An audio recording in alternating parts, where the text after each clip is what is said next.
Hello traders out there in trader land. Market started off really quite bearish today, but we bounced back.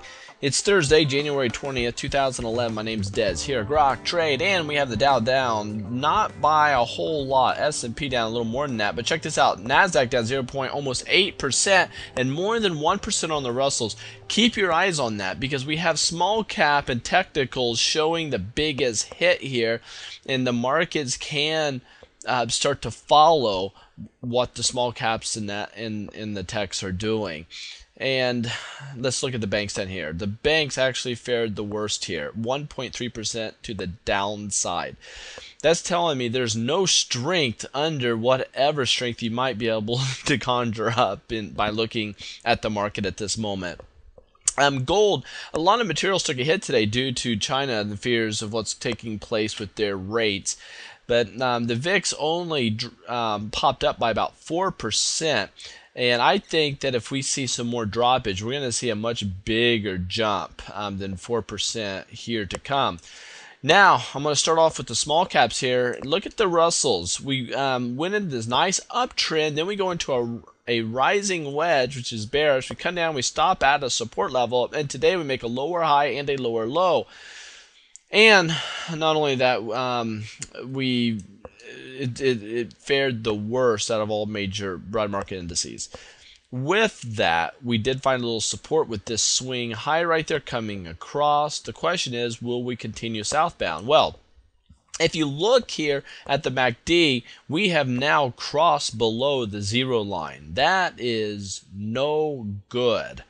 If I go here to the NASDAQ to show what technicals are doing, lower high, lower low, we do have a hammer, and we have our hammer developing above a 20-day moving average. All right, 20-day moving average. But the problem is we close lower than this trend line, and we go back and show you all these support levels. But now that we close below that, there's some damage here that's been incurred. We are not lower than the zero line yet. However, we do have these nasty big histogram negative ticks that we have to be watching for. Now let's go to the S&P. By the way, today's was on large volume. Today's volume pretty large, but a lot of that was on the bounce. Check this out. We went down to the 20-day moving average and rallied back, and we get this big doji, or just this big long leg doji. Lower high, lower low. We are starting a down leg at this moment. We did rally back really hard. Here's the problem. We closed below this trend line. As long as we stayed in this channel, everything was good.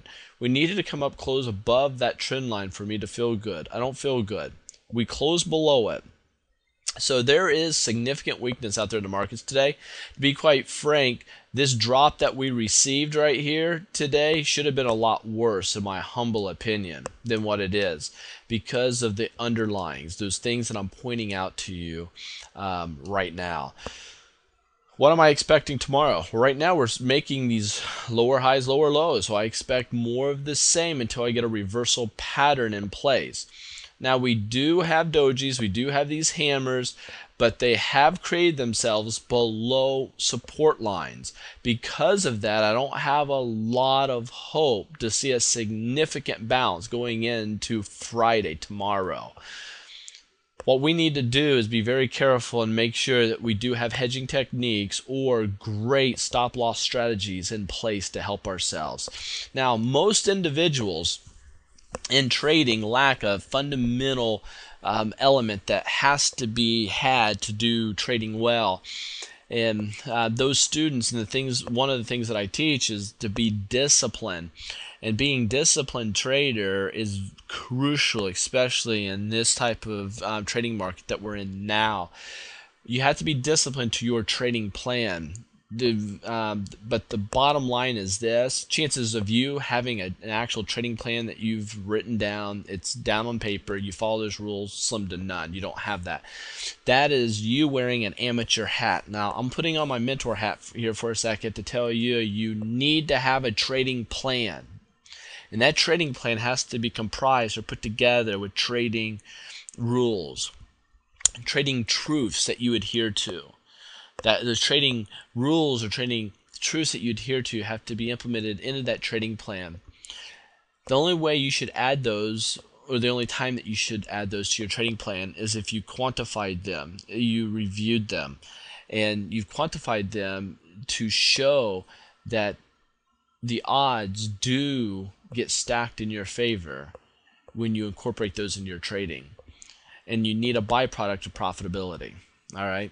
So in the 201s, that's the first section you'd go through on the 201 videos. The 101s are great. They're only surface level, but they'll give you a nice broad foundation. The 201's rich with trading information.